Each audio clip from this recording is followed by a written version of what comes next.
truth in what I'm saying. All right, we are live, and we are officially going to have to update that intro. We are. We sure Rise are. again, rise again. I always say rise against in my head. It's Or because rise it's one of again. our favorite bands. Yes, so Rise Again is no more. No more at all. Kind of disbanded everything from it. So it's now It's now Tier 1 Counseling Solutions. awesome. Well, congratulations to that. So we got lots of cheers too. Yes, yes, we do. Before we get to that, want to go ahead and do this, get it out of the way.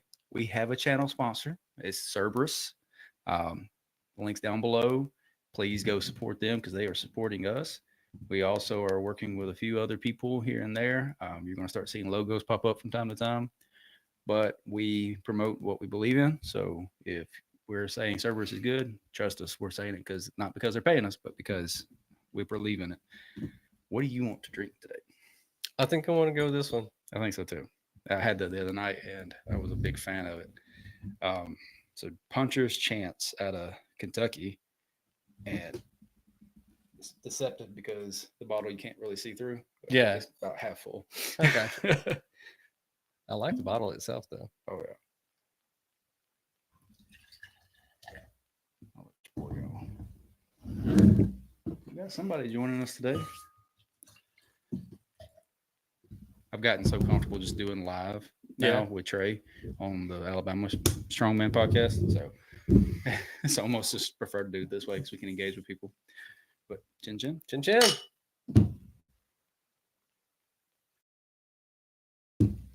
It's been a minute since I had just straight whiskey. Me too. That's good though. That's very good. We had a whiskey swap night. I hate you weren't able to make it, but you were kind of feeling under the weather. Yeah. So, but everybody donated their whiskey to the show. So Oh, that's thank you awesome. to everybody who did that. Yes, much appreciated. I mean, do you want to say that's why you were feeling under the weather? I was feeling under the weather because I broke my hand in 3 different places. So it's been about 3 weeks ago now. Mm-hmm. So yeah, about 3 weeks ago, I was doing box jumps to max height, lost footing, and came back and slammed the back of my hand on the concrete, instantly fracturing some. Instantly swelling up to the size of a balloon. So. Yeah. So you ever blown a glove up? It's what it looked like. It looked like a cartoon glove that you blew up. It was terrible. Like it's still the coloration is unbelievable. It's still yellow. Alex said it looked jaundiced. Oh no! Somebody asked about it. I told him, I said, imagine like Tom and Jerry when their hand got slammed into something and they blew it back up. I said that's exactly what it was. 100%. Mm-hmm. It looked fake. But yeah, but thankfully, I had surgery on Friday. Now just in recovery mode. No, they said what, about 4 weeks? They said 4 weeks, and then I'd be able to get the pin out. And then from there, I may have to do some light PT work, but where the break is, it's not really going to impact mobility that much. So really, it's just going to get trying to get that flexing back in my wrist, all that movement. So we talked a little bit about it last night. I don't know. I know the BPC 157 and something 500 is, I know it's great for muscle and tendons and stuff, but I don't know if it has anything with the bones. We've been joking about doing steroids. Might as well start doing everything else. Signal help. We've got a few more people joining us tonight. Y'all feel free to comment and ask us questions, talk to us, because we haven't done this show in over a month. Yeah, I think between the holidays, me breaking my hand, having to have surgery, it's just kind of put a kink in our normal routine. Yeah, in a sense. So, and adding in the other podcast on top of that, and it's a weekly thing because we're trying to keep up with what's going on. There's been so much going on with Strongman lately, but we've been building up a pretty good following here. We've got 20 members to the channel now. That's awesome. A little mixed bag of people, and it's a fun group, especially when they all get on here and start chatting with us. Right. But figured today we could talk a little bit about mental toughness because going through what you went through is not going to be fun. Hey, Santana, she competed in our show Saturday. Oh, nice. Yeah, she came in second in her class next to Destiny Bass, who was a monster, and Santana's only in her first year, I think. So Oh, that's so freaking awesome. yeah, she did great. I hate that I missed it Saturday. Well, you had a good excuse. I was a little doped up. Oh, yeah, you were 24 hours removed from Yeah, surgery. something like that. Bless you. So how? I know this isn't your first injury. I mean, you're a college football player or a baseball player. You're a ultra marathon runner. You've done a lot in your life, and you've hurt yourself a lot. Yeah. How is this these days compared to when you were younger? I think, one of the biggest injuries I ever had was when I had that 360-degree tear in my labrum. Now, go ahead and tell that story because that's an interesting one too. Yeah, so I played college baseball, and when I was pitching, I was a closing pitcher, and we were playing in the regionals in Texas. And so I was the closing pitcher of the last game, struck out the guy, got dogpiled on, broke my clavicle. And I think when I broke that, it kind of did something to my labrum, but not really bad. But just over the course of the next, 10 to 12 years, my shoulder would pop in and out of place periodically. It would be no problem because it would just like pop right back into place. Yeah. So back in 2017-ish, I was mountain biking at Red Mountain, which is not a rough area to mountain bike at all. I was going down a little hill, accidentally hit a bump, and it just shoulder popped out of place. Didn't think anything of it, hopped off the bike, trying to work it back in. I couldn't get it back in. And so I was about 5-6-ish miles away from my car. So I'm like, I don't want to like haul this bike on my shoulder and walk 6 miles. So I took off my buff and put it in my mouth and slammed my shoulder against the tree. And when I did, it went back into place, but it also completely tore everything. So my shoulder was just like sliding in and out of place. That was even worse than out of just it was so bad. But at least it wasn't in that, I guess, gridlock pain. Yeah. It was just, but it was a different kind of pain. But I ended up having to have 7 anchors in my shoulder to kind of hold it back together. Do you still have them? Oh yeah, they ain't going away. Metal? They're kind of some kind of fabricated, I guess. crossover. Set the alarms off at the airport? No, thankfully not. But they said if you dislocate that with all those anchors in, like you're gonna have to come in and have surgery because it should not dislocate because it's so tight. You're essentially Wolverine right there. 100%. But I will say, like, going through the PT process, it's just as strong, if not stronger, than my right shoulder now. I've never had any kind of issue, never had any kind of phantom pains, never had any popping or clicking. So I'm very thankful that it worked out that way. That's good. But I think, I was younger back then. I mean, I think that was 7 years ago.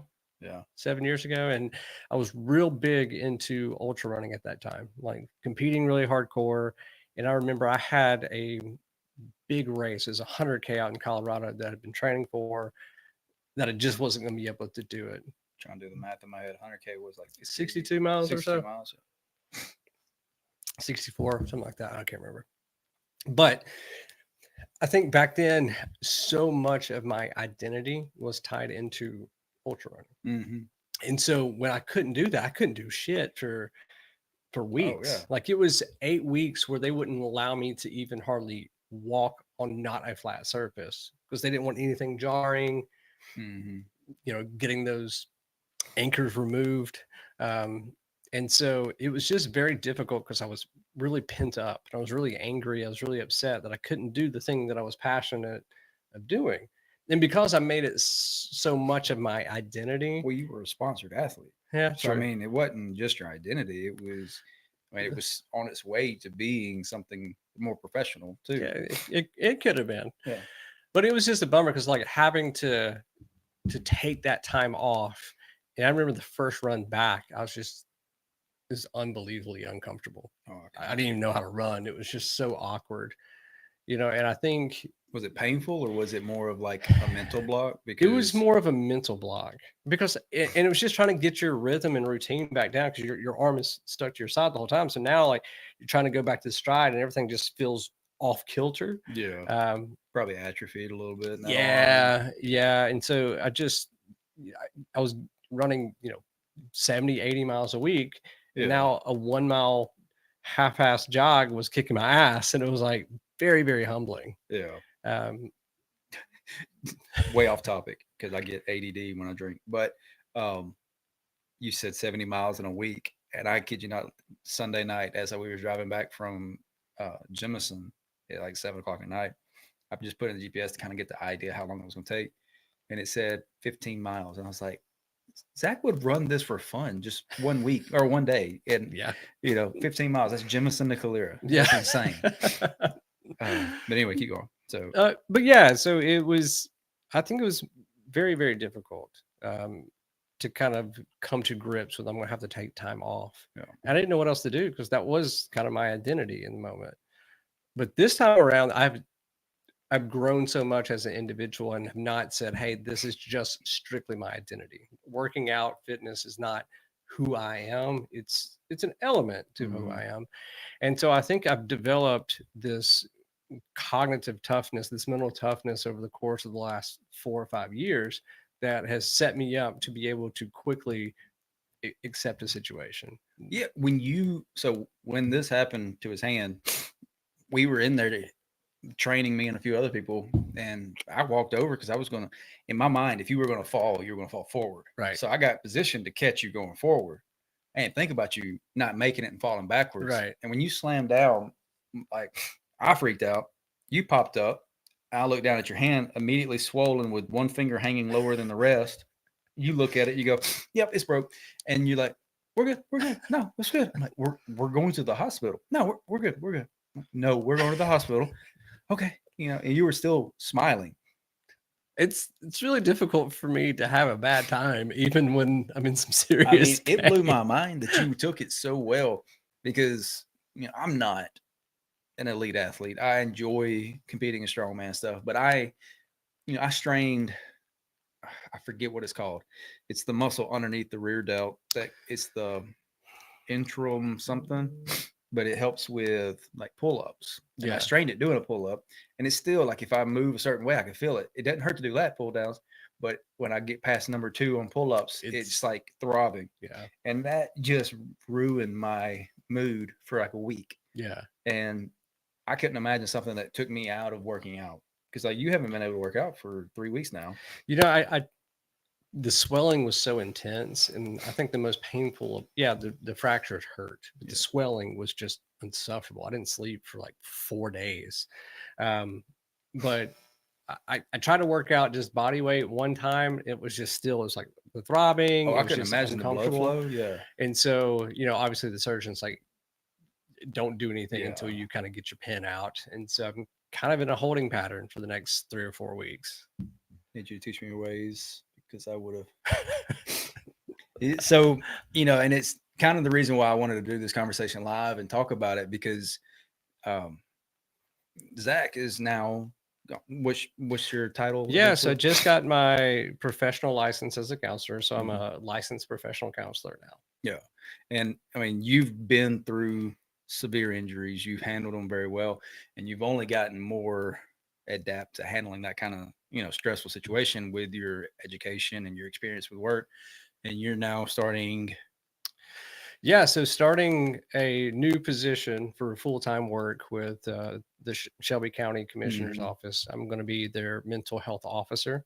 So a lot of my job is going to be training law enforcement how to appropriately respond to mental health crisis while they're on the scene. Yeah. And a lot of my job is going to be responding to do it myself and playing liaison between the hospitals, treatment planning, what individuals need, what kind of services they need.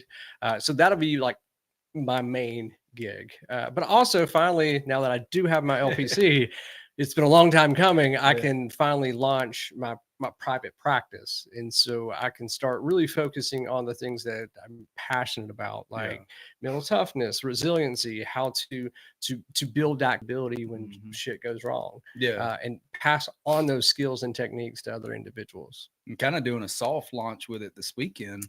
Yeah. So if anybody watching is interested, we're hosting a educational seminar, but it's also fitness. So at 9 a.m., we're going to start off with a workout, a little 20-minute like hit to bot or something like that.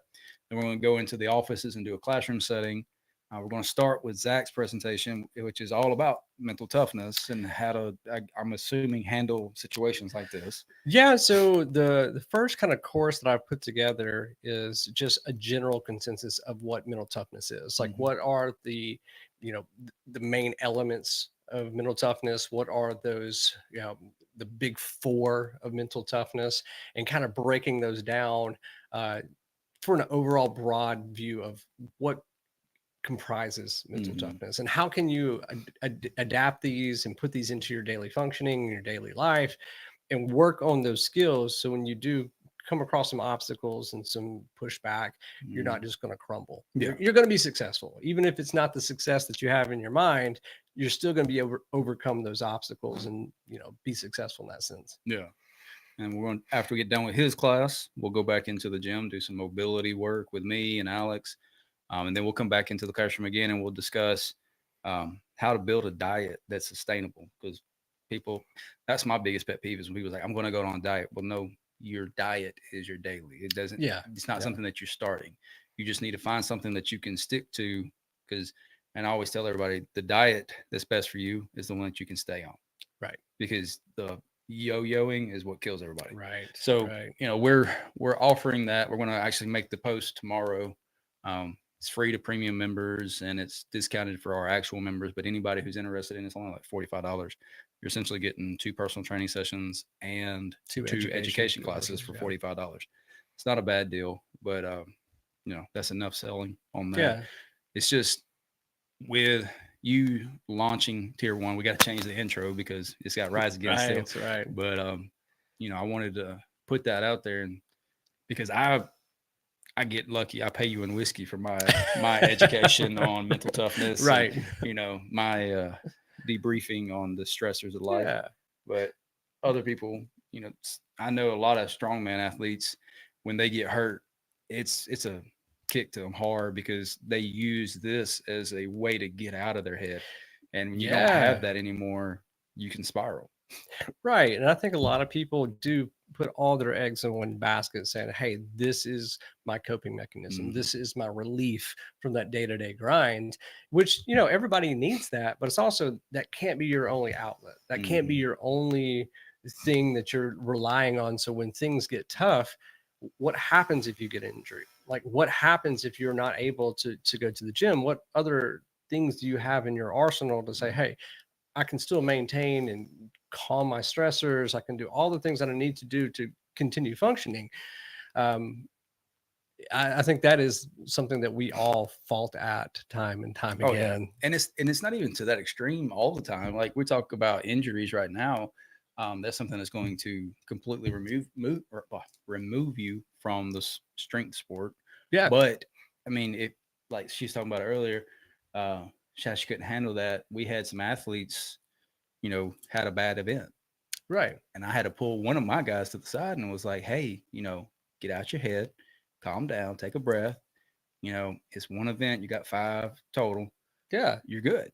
And I've had that with a few of my athletes across different shows, and it's the mental toughness doesn't just account for extremes when you're hurt and you're taken out. It oh, also right. accounts for, in the moment, how can you handle a stressful situation?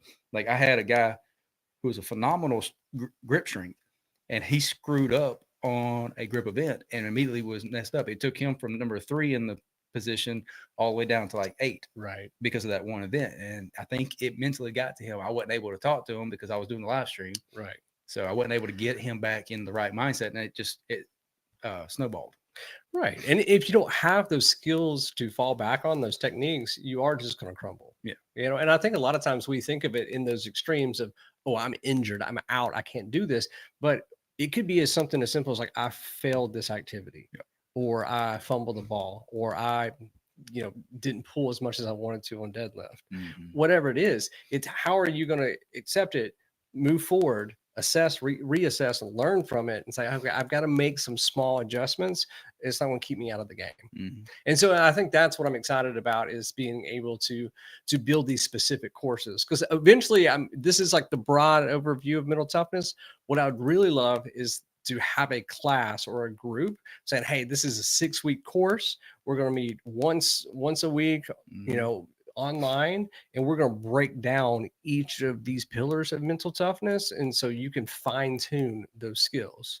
So I'm just really excited. It's been 3 years coming to like get that license. It's like 3,000 clinical hours and two years of supervision, but it finally got to the point where like I've crossed that threshold, and now I got that free reign to just begin. So Santana said Tyler was doing that with me Saturday. I get in my head real quick and then spiral. And it happens to the best of us. I've seen it happen with people on the world stage. Some of the biggest athletes, and they screw up one thing, and it trickles from there on. And I'm a big proponent of mental health, and I know it's, especially for men, it's kind of taboo to talk about your feelings, but that's kind of why I wanted to do this podcast, to start with. Initially, we talked about that a lot, but I know, talking to you on a regular basis, luckily I'm friends with you, so I get that privilege. And it helps me a lot, especially, not just in the gym, but in personal situations. But I think as an athlete, you should find someone who can work with you on a mental side of it just as much as the strength side of it. If your coach is capable of doing that, that's great. But if not, seek someone out who can do it. I mean, again, I'm going to promote you because you're a friend, you've helped me, and I've seen what you can do. But if your coach is good at that, make sure you're getting that side of it too. And just in general, like I truly believe in the power of talk therapy and counseling. Like, people look at it as like, I don't need that, I'm strong enough to do it. It's like, cool, but like you need a third party that's unjudgmental, unbiased, that's not a friend, that's not a family member, that you can just come here and hash out an issue. Because a lot of times we don't realize it, but just speaking about problems in itself releases a hormone in your head that decreases stress, that decreases that intensity of the stressful moment that you're going through. So just verbalizing it in itself is causing a decrease in stress. And it doesn't even have to be where you're dealing with stress or something. It could be something that you need that person to point out something that you are ignorant to. And I mean, we've all got blind spots. Exactly. And I'm not going to call anybody out by name, and this could be anybody. So, I mean, nobody on YouTube is probably going to know who this is, but I have a guy who comes in, and his goal is, I want to look good. I want to be strong, but he needs to focus on being healthy first. His short-term goal needs to be, lose a little weight, increase mobility, work on specifics. And he's an older gentleman with grandkids. And I had to have a tough conversation with him because he kept saying, "Oh, I want to be ripped. I want to be that guy." When somebody looks at him, they "Oh, he works out." I said, "Well, come here." I put him in the office. I wrote on the board. I said, "What are your goals?" We wrote it down. I said, "Why are you here?" I said, "Just shoot from the hip to look good, lose weight." Wrote it all down. I said, "What's the most important things in your life?" "Oh, my grandkids." I said, "All right, what else?" "My dog." I said, "What else?" "Your business." I said, "All right, how come being healthy enough to run my business for another 10 years, or being healthy enough to take care of my kids, or being healthy enough to walk my dog, where it's not up here with the goals and the wants?" I said, "You're prioritizing the wrong thing in the gym." The gym is not for just looking aesthetics. Good. It's for everything, mental strength, everything. I think that's what people forget is, a lot of people need the gym because it's building discipline. It's building fortitude. It's building routine. It's building good habits. It's a way of life that is teaching you how to function on the outside of the gym just as much as it is on the inside of the gym. And I think you're right. I think a lot of people want the result, but it's the basics and fundamentals that you have to do over and over and over again in order to be aesthetically pleasing. Yeah. There's no shortcut. Yeah. There's just no shortcut. She's a big fan of counseling over here. Not a big fan of the $100 sessions. I mean, Yeah. it is rough. I know a lot of people are having to try to pay back the expense that they and the educational expense that they had to go through in order to. So there is a difference between clinical and what did you call it? Like coaching. Yeah. So, yeah. you know, if you find the right person, you can, which I'm not going to sell your stuff, but if you want to, you're welcome to. You can find someone who does cash based, who is doing a mental coaching, not a clinical setting, and you won't get like diagnosed or Right. any of that stuff, but you'll still get that conversation that helps you get in the right mindset. Yeah. Like A lot of it, because a lot of times with clinical therapy, you're looking at, there's not a huge difference between therapy and counseling. There's a slight difference. So like counseling is more of like, hey, let's work to problem solve. Let's give you the skill sets that you need to carry on with daily functioning. But a lot of times with like the clinical therapy, there's some daily dysfunctioning going on that's impacting your life to the point where like you're struggling to get out of bed. You're struggling to go to work. And you know, a lot of times with that clinical therapy, you have the ability to utilize insurance to kind of cover some of those costs. But I know a lot of great mental performance coaches that do offer sliding fee scales. Yeah. That will say, hey, let's build a plan that's within your budget, and this is kind of what it's going to focus on. Then you're not going to get a diagnosis. I'm not going to diagnose you with MDD or bipolar disorder or anything like that. But it's just like, hey, let's really focus. Like a lot of it is, you know, solution focused therapy and solution focused approaches, and that's saying, hey, those blocks. Yeah, what's your strengths and how are we going to, you know, capitalize on those? Yeah, we and I mean that's kind of what you were talking about with the 6-week courses and stuff like that. It would be like a coaching session that you pay for. Yeah, so I'm going to have those courses available, and I'm eventually hoping to be able to record those and sell those, you know, by themselves, like one-offs. But yeah, having a 6-week course of saying, hey, this is a mental toughness course where we're going to do a brief overview and then break down this pillar B, pillar C, pillar D, and then how do we apply those to your daily life and really, really, really get to the nitty gritty and have that specific to those individuals. Yeah. And ideally, I'm going to start what we call, I'm talking like I have a whole team that is, but what I'm going to consider kind of community and accountability groups. Yep. So if, hey, we struggle with accountability, we struggle with maintaining those habits to reach our goals, we can have a weekly or bi-weekly group of about 4 to 6 people that we're discussing our goals, we're discussing our struggles. And, you know, and that is something that's not really clinical, but it's more of a coaching group style activity that I'm going to offer for online purposes. Good. I know when I did the nutrition class last month, which we're doing it again this Saturday, I had a whole portion dedicated to dealing with obstacles. You know, everybody has a reason why they can't eat the right thing. Everybody has a reason why they can't do something, when most of the time it's something that it's just a mental block, or it's, you know, it's an excuse versus a reason. And I had a whole thing built, but the 2 people that were in there were like, oh no, we're good. We can stick to this. We're good. So I was like, all right, chunk that to the side. Like, damn it. Let's move on. It's really hard when people are doing the right thing. Yeah. You know, so didn't need my help there, but you know, I'm excited. I'm hoping this next group that comes through this weekend, we can talk about that kind of stuff because, you know, even though I don't consider myself, you know, the highest level of authority on this, but I have had experiences. You know, I was a heavyset kid. I did the math one time after high school because I ate the same thing every day. Yeah. You know, I remember, I can rattle it off. Lunch, I bought 2 of whatever. So if we had hamburgers, I bought 2 extra hamburgers, ate 3 burgers. But I'd also give money to the girl I was dating to buy an extra one because I could only buy 2 extra. They wouldn't let me buy 3. So I'd get her to buy an extra. So I'd eat, at that point, 4 burgers. I'd eat my meal. Then I'd have snacks in the afternoon, get out of football practice. I'd go to McDonald's with a group and I'd eat my pre-dinner dinner. And that consisted of 2 double cheeseburgers, double quarter pounder, chicken wrap, large fries, and Coke. Large Coke. I did the math on this before I even got home. I was already at like 4,000 calories. And I did that, but I was working out constantly, so I didn't see. I was heavier, but I wasn't horribly obese because I was very active.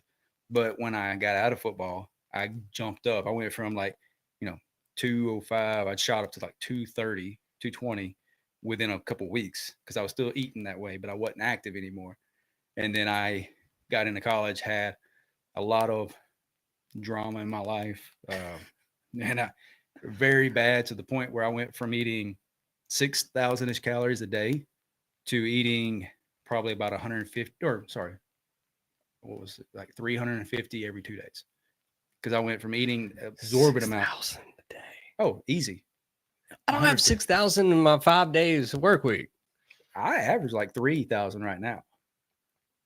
I probably have and I'm probably going a little over budget a little Yeah. bit, mainly because of the margaritas and the quesadillas that we eat at Zappa Pans every week. But I have had the exorbitant, and I've had the unhealthy, and I went from 220 to 160 in the court from graduating in, was it May? Graduated in May, and before I got into college in August, I went from 220, 230 to 160 pounds because I was eating one meal every 2 days, still working out because I got back into working out to help with mental issues. Right. And so I've yo-yoed. I've been on both ends of the spectrum, and I know a lot of people don't think 230 is heavy, but when I normally set it like 180, It's heavy. it's heavy. And I think people discredit experience. Yeah. They look at the education piece. They look at, oh, are you credentialed? Do you have this certification? And it's like, how much have you lived it? How much experience do you have working not only through yourself, but like through other people that you're directly involved in? Yeah. Do a little more. Yeah, absolutely. So it's good. I've, in both my career and my personal life, like hobbies and stuff, I've always valued experience over education. Now, don't discredit education. Don't worry about it. Because I do have a degree in kinesiology, but I've seen those people who they'll get a certification or a quick course, but have never done it, and then they present themselves as the best expert. So, and that doesn't go just for personal training. I work in the safety field. I don't have. I've got one certification, but I don't have a degree in safety. I have a degree in kinesiology, but I've got 10 plus years in loss prevention and safety, and then 5 years of specifically in safety. And I still like to learn stuff. And I have people who graduate college and try to have a conversation with me and try to belittle me because I don't have the stuff. But then when the shit hits the fan, they're calling me to ask questions. 100%. Well, I think the mental aspect of what you're trying to provide is going to be great. I'm very excited for this Saturday to do that. Again, if anybody's interested in it, it's $45 for the day. You're going to get plenty out of it, it's cheaper than a personal training session, and you get more out of it than a personal training session. But I know it's short notice too. Yeah, but we'll be able to put some stuff on the calendar pretty frequently, I think. Oh yeah, going forward. The goal is to do one of these seminars each month, at least, maybe twice great. if we are free. Yeah. Between that, live streaming shows, and I guess it's okay to announce. I don't think it's much of a secret at this point. Before I announce it, let me check the website and see if he's updated it. So, this past weekend we had the Alabama Strong Benefit Comp. It was unsanctioned. We did no trophies. We did shirts were by order only, and it was all because everything excess of just normal expenses went to. His name was Larry Johnson. He was diagnosed with pancreatic cancer. Santana competed in that show. It was a very at the end it was tough. And people started crying. Having graduated 111 pounds. Sorry, I get distracted when people comment. Struggle to gain weight. That was valuable experience when training clients. It helped sympathize with some people and sort through the reasons. Yes. Yeah. Yeah. Matt Anderson joined us this Saturday too. He was in the 220 and under. by himself, and he went out. Even though he was by himself, he pushed hard. It was fun to watch. He came out there and chunked some kegs over a really high bar, and yeah, I think he did pretty good. Personally, because he's got a show this Saturday that he's really honing in. Like This was kind of like this is kind of a tune up, and I think he did more than he was anticipating. So good job to him. But yeah, having that experience, it's easy to learn some. I say easy. It's not easy for everybody. It's easy to read a book and regurgitate the information. It's one thing to read, like just to share the knowledge. It's another thing to understand it and experience it, and then help somebody else understand. Right. Because reading and understanding are two different things. Right. I'm still looking up to see if it's posted before I announce it here. But talking about this weekend, all the proceeds went to him because he's dealing with stage 4 pancreatic, which at that point, it's not much you can do with it, unfortunately. Okay, all right. I'm just going to risk it. We don't have that many people watching. I talked to the owner of United States Strongman USS, and I also talked to majority of the strongman promoters in the state prior to doing this, but I've accepted the state representative. So I'm the USS state rep going forward. We only got 3 people watching at the moment, so if I wasn't supposed to share that, maybe not anybody will share it to them. But well, congrats, dude. That's huge. I'm excited. That's huge. What that means is I'm going to keep Effing Strong, and I'm going to keep Limit Breaker unsanctioned. I got that approved, so those shows will stay unsanctioned. Just because Limit Breaker I'm building it towards being the step to the big shows, and it's now for the weight classes, it's an entry into PSL, it's a Pro Strongman League. But I'm trying to get it into a bigger show, something like the Magnus for Magnuson show over in Iceland, stuff like that. But Effing Strong, I didn't want people who don't know if they want to continue doing it to have to get a membership, to have to do all this other stuff, and then the costs go up, because I try to make Effing Strong cheap as possible. That way, if you want to just dip your toe in and play with it, you don't have to appreciate it. It's not a huge buy-in. Yeah, it's not a huge buy-in, because I think last year we had 78 people register for Effing Strong, and I want to say 68, 69 showed up. And when I asked them, I said, "How many of y'all is this your first show?" It was probably 70%. Yeah, probably 70% of the people raised their hand. Now I don't know if they went on to do any other shows or not, but I don't want to deter somebody by saying, "Oh, well, you have to have a membership." Right. Oh, and by the way, because we have to pay for insurance on top of that, cost is going up.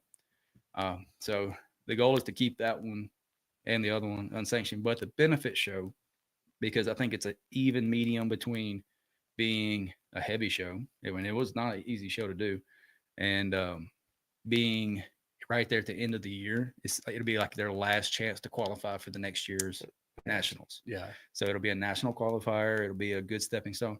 And because I reached out to a few different people, and nobody was really telling me to not do it. They were like, "I'll help you if you want to do it," kind of thing. My plan is to run it more as a committee across all promoters in the state versus me just saying, "Hey, I'm the guy," because there's people that are way more qualified than I am. And I know this going into it. So I have no delusion of, "Hey, yeah, I'm the best." That's the reason why I had a good friend of mine refer me to Willie. Right. And then another person mentioned my name, and we had met in Tampa. So it was kind of a kismet situation. But, we got people like Chris Slater, who's been doing Alabama Strongman for 12 years, the Alabama Strongest.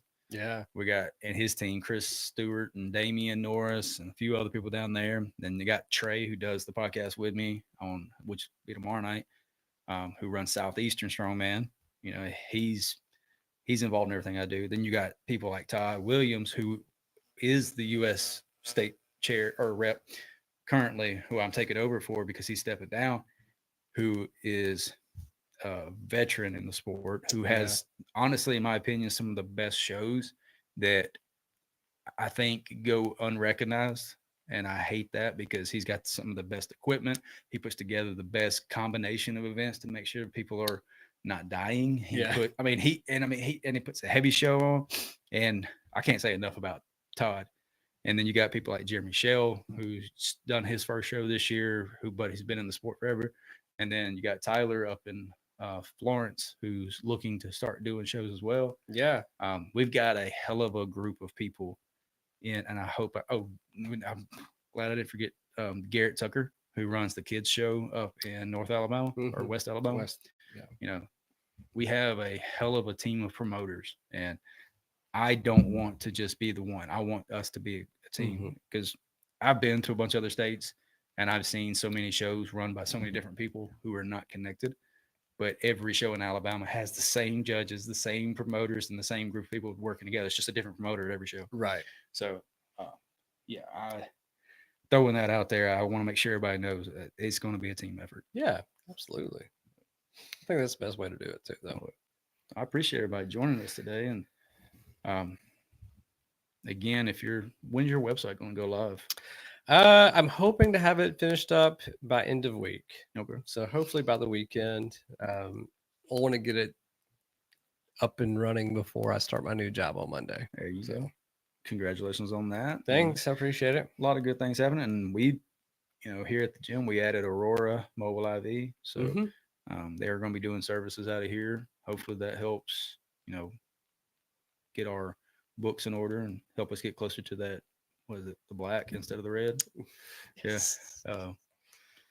And then we got a lot of live streams coming up. Are you going to be joining us for some of those? I hope so. I need to get with you about the ones that are upcoming. That way I can see about getting off work or at least scheduling off some time. I know I got Scott going with me on the 18th. Okay. So if you can't do that one, no big deal.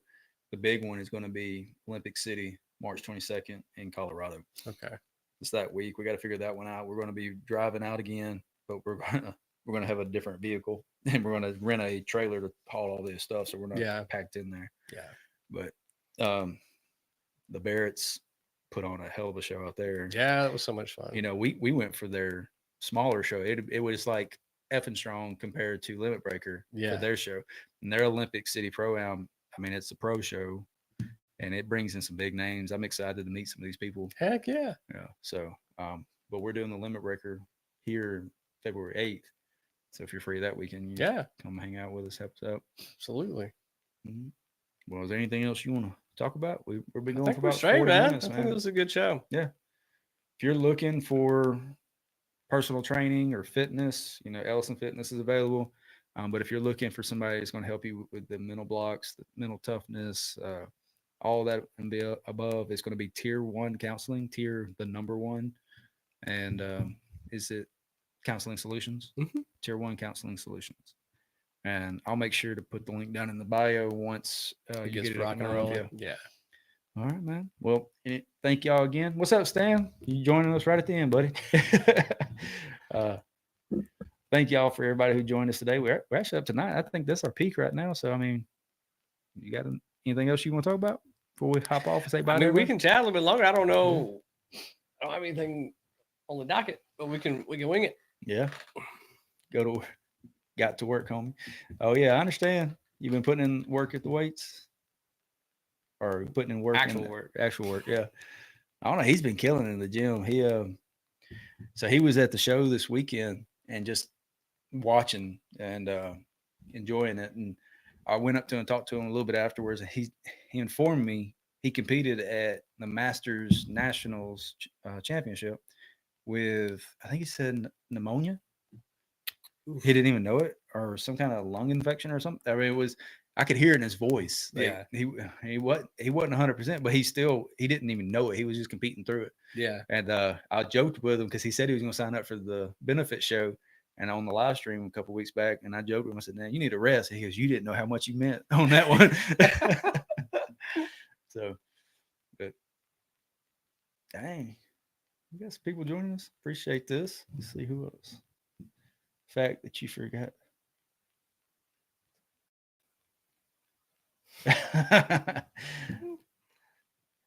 It's all capitalized though. It's should I put commas in it? What's that? He said the fact that I have forgot to put the commas in the title of every single one of these podcast episodes is hilarious. That was strategic. It wasn't. What's a comma? That's to get you to comment. That's to get you to engage with us. It's an engagement ploy. Yes. Yeah. You'll listen to your buddies sometimes. Yeah, you do. You do, Sam.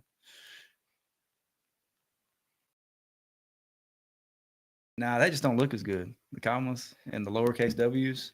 Oh, I didn't even realize you weren't putting any kind of comments at all. It's Huh. just whiskey weights and whey.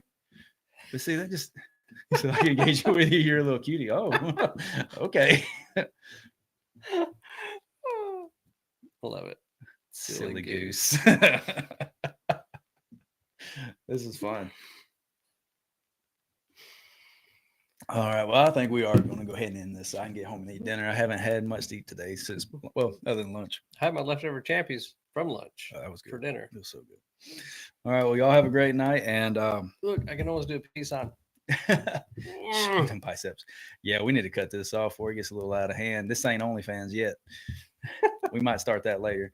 That'll be our members only video. So join up as a member and You're going to do a shirtless Me and Trey were talking about that.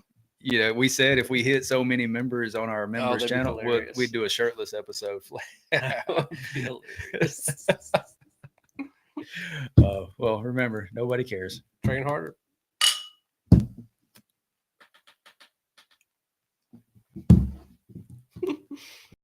Live.